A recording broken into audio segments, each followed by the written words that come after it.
Nigeria produces cassava and other tubers. Each country produces a lot of yam. This is the staple food of Africa. But clearly, we are still depending on the production of wheat producing wheat flour because we like bread. Unfortunately, we do not have enough wheat on the continent. But to fight against that dependence, I would suggest that we build on the capacity to produce fertilizers on the continent. That's what we need more than anything else. We should have our capacity to produce our fertilizers. Nigeria, for instance, is one of the few countries producing enough urea because they have developed that industry. Senegal as well has a chemical industry that produces fertilizers, NPK fertilizers, because we do have P, phosphate. We have to get nitrogen and potassium. That's where we all depend.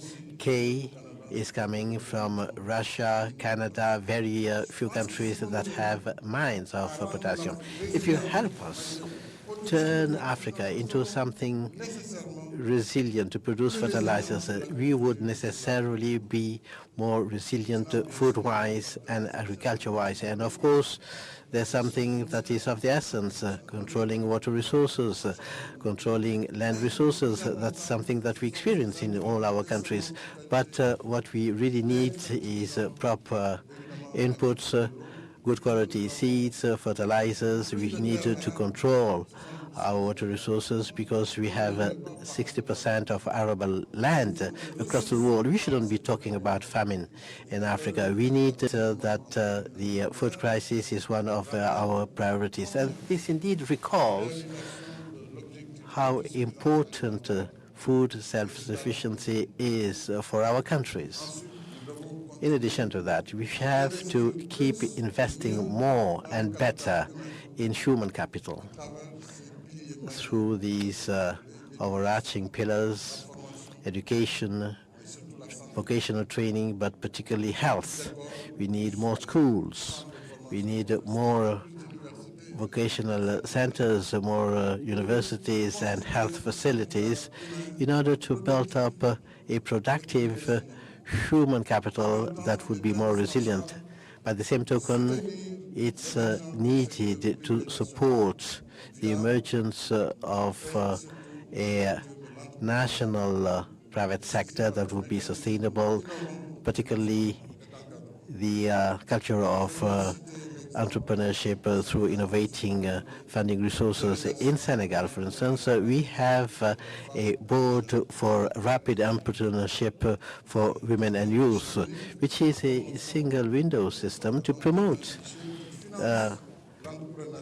entrepreneurship, the empowerment of women, and the financing of youth projects with soft conditions, because these youth and women do not have the collaterals required by the banking industry.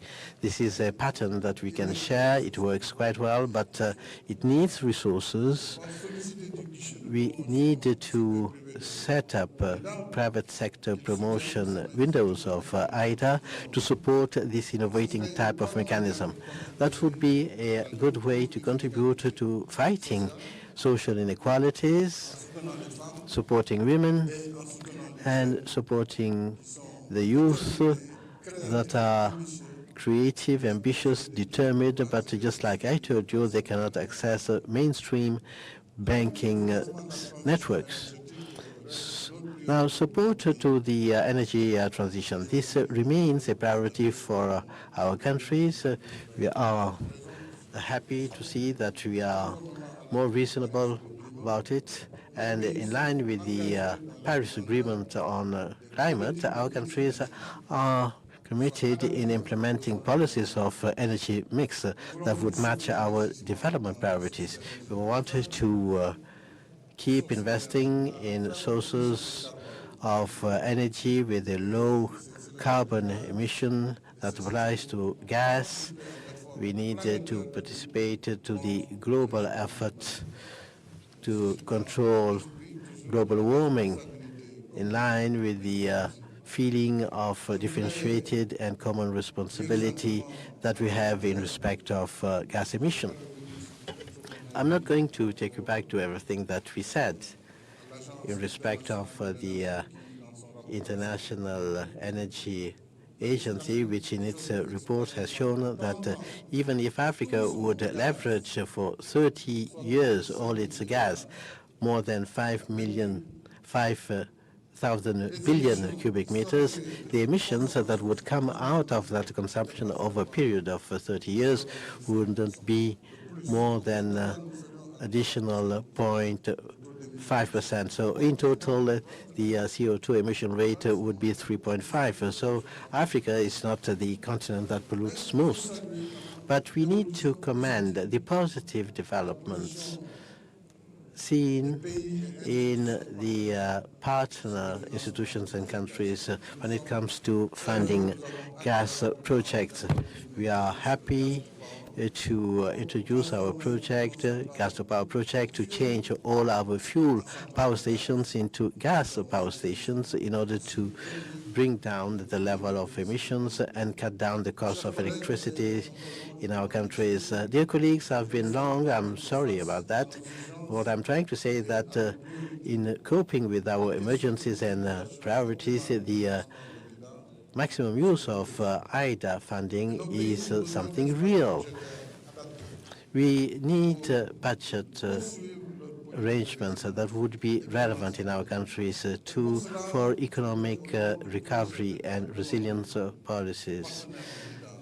And for that, in the name of all heads of state, I would like to ask to all IDA partners not to consider that the use of conventional resources are debts. This will extensively and intensively improve the level of deficit.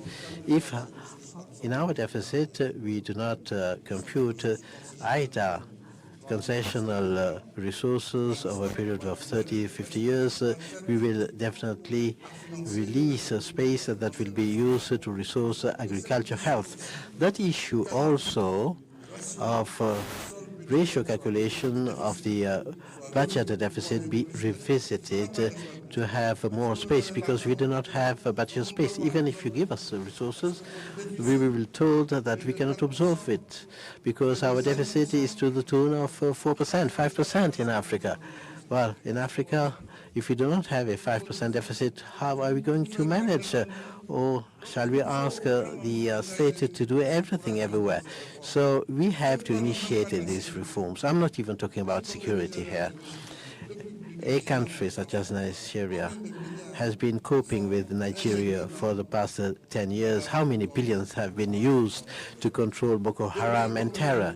Mali, as we speak, Niger, Burkina Faso, they are devoting sometimes 25% of the budget for military expenditure to really rescue the sovereignty, the territorial sovereignty of states that are threatened in their own existence. So we have to call a spade a spade. We should not apply universal regulations because nothing is universal in nature. Axel and the World Bank, I think, should try to help us calculate the use of these resources differently so that we enjoy more space. I think that if we have a plea on softer conditions for IDA 20 using improved disbursement procedures, then we'll be able to take the gamble together and win the challenge. Together we will win, together we will drastically shrink poverty, create resources in Africa, because this is something that may be happening in Africa. I would like here to stress that the reactive response of the World Bank and the International Monetary Fund in economic and social response against COVID-19 pandemic. We have seen that sometimes you can speed up the process when you want to, because it has been outstanding. Your responses have been swift, efficient.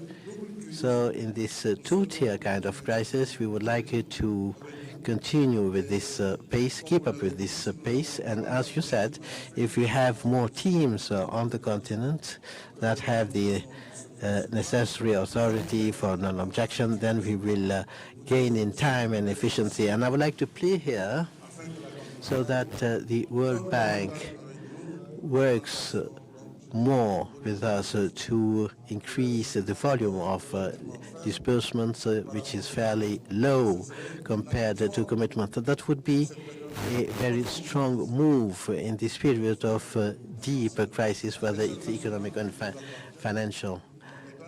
Country-wise, it will be our obligation to continue good governance policies in public affairs, improving budget and fiscal revenues, and we need also to promote private-public partnership that is likely to lighten the share of the state in some investments and therefore reduce the level of indebtedness. Let me reiterate here our appreciation for the constant and relentless support of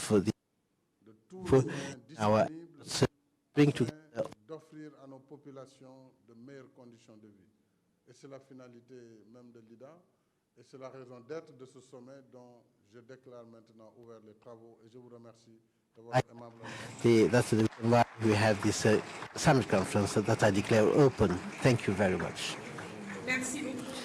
Thank you very much, Mr. President of the Republic, His Excellency Mr. Macky Sall, President and Chair of the African Union, for this statement of the summit conference earmarking the launch of initiatives to resource the development of Africa, that is post-COVID economic recovery in an environment which is marked by insecurity, religious radicalism, and recently the crisis of Ukraine. Now, ladies and gentlemen, you are kindly requested to allow heads of government to go to the closed-door meeting room that will be facilitated by the President of the Republic. Please remain seated if you are not part of that closed-door meeting. Thank you very much. Merci de... Oui, la photo de famille. The group photo, yes, indeed. We need to take a group photo just before the closed-door meeting. Thank you very much, Mr. Minister of Finance and Budget, for the reminder. The heads of state and government are kindly requested a group